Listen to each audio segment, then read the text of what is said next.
Bayangin kamu bangun pagi, buka jendela, tapi langit gak kelihatan.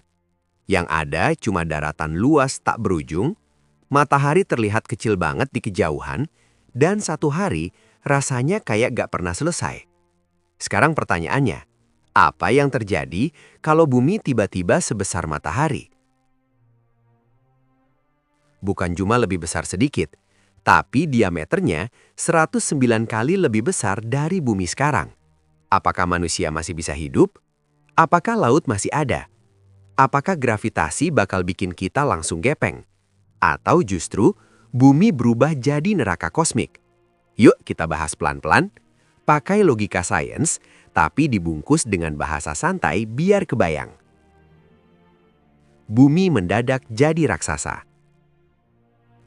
Sekarang, kita mulai dari yang paling dasar.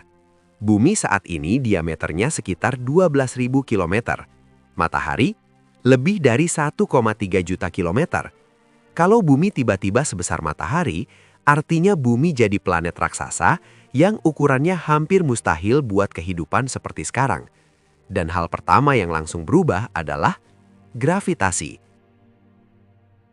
Gravitasi itu bukan cuma soal berat badan.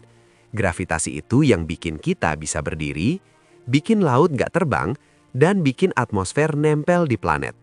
Kalau bumi sebesar matahari, tapi masanya ikut membesar, gravitasi di permukaannya bakal gila-gilaan kuatnya. Efeknya, berdiri bakal terasa kayak lagi bawa beban ratusan kilo. Bergerak satu langkah aja butuh tenaga besar. Tulang manusia kemungkinan langsung remuk. Jantung nggak sanggup lagi memompa darah ke otak. Singkatnya, manusia modern nggak akan bertahan. Kalau kamu jatuh, bangun lagi mungkin mustahil. Jika massa bumi tidak berubah. Oke, sekarang kita pakai skenario kedua. Ukuran bumi membesar, tapi massanya tetap sama seperti sekarang. Artinya apa? Gravitasi justru melemah. Efeknya, berat badan kamu jadi super ringan. Melompat sedikit bisa mental puluhan meter. Berjalan terasa seperti di bulan. Bahkan lebih ringan. Tapi ada masalah besar. Atmosfer mulai kabur. Dengan gravitasi yang lemah, bumi nggak sanggup lagi menahan atmosfernya. Pelan-pelan, oksigen bocor ke luar angkasa, langit jadi makin tipis, udara makin susah dihirup. Akhirnya, bumi jadi planet raksasa, tapi tanpa udara. Dan tanpa udara, kehidupan seperti yang kita kenal selesai. Hari di bumi jadi super panjang. Bumi yang lebih besar punya satu masalah lagi, rotasi. Semakin besar planet, semakin lambat dia berputar. Kalau bumi sebesar matahari, satu hari bisa berlangsung berminggu-minggu, bahkan berbulan-bulan. Artinya, siang terasa sangat panjang, panas menumpuk berhari-hari, malam juga super lama dan dingin. Bagian bumi yang menghadap matahari bisa terpanggang, sementara sisi lainnya membeku. Lautan jadi aneh dan tak terkenali. Laut gak bakal seperti sekarang. Dengan ukuran bumi yang super besar, air mengalir sangat lambat. Gelombang laut hampir gak ada. Laut bisa jadi dangkal tapi super luas. Bahkan bisa jadi ada laut yang tidak pernah bergerak selama ratusan tahun. Dan tanpa sirkulasi yang baik, laut akan mati, penuh bakteri dan beracun. Cuaca jadi tak masuk akal. Sekarang bayangin cuaca. Bumi raksasa berarti angin harus menempuh jarak ribuan kilometer. Badai bisa bertahan puluhan tahun.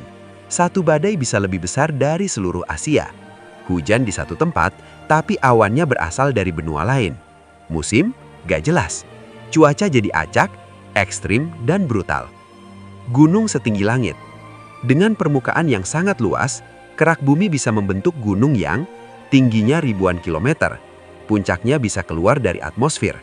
Gunung-gunung ini bukan sekedar gunung. Mereka seperti dinding raksasa planet. Dan mendaki, mustahil. Bumi bisa berubah jadi bintang?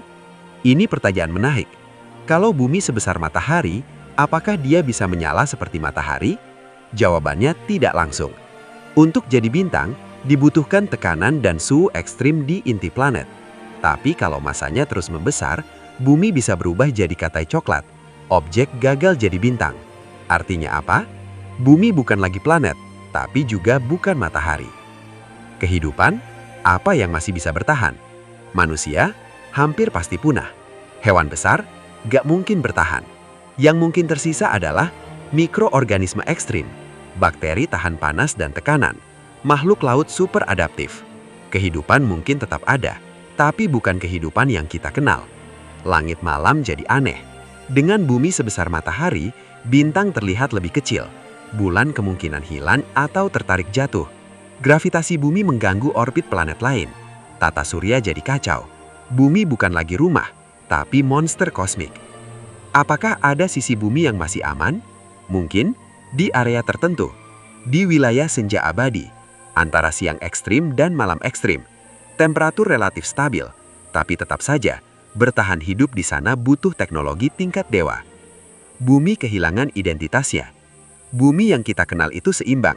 Ukuran pas, gravitasi pas, jarak ke matahari pas. Kalau ukurannya berubah drastis, semua keseimbangan hancur. Bumi bukan lagi planet kehidupan, tapi eksperimen alam semesta. Dari semua skenario ini, satu hal yang bisa kita sadari, bumi sekarang itu bukan kebetulan. Ukuran, gravitasi, jarak, semuanya seperti disetel dengan sangat presisi. Sedikit lebih besar, kita hancur. Sedikit lebih kecil, kita menghilang. Jadi saat kamu melihat langit malam dan matahari terbit di pagi hari, ingat satu hal. Kita hidup di planet yang nyaris sempurna. Dan mungkin itulah keajaiban terbesar yang sering kita anggap biasa. Kalau kamu suka pembahasan kayak gini, jangan lupa subscribe karena alam semesta masih menyimpan banyak pertanyaan gila yang belum pernah kita bayangkan.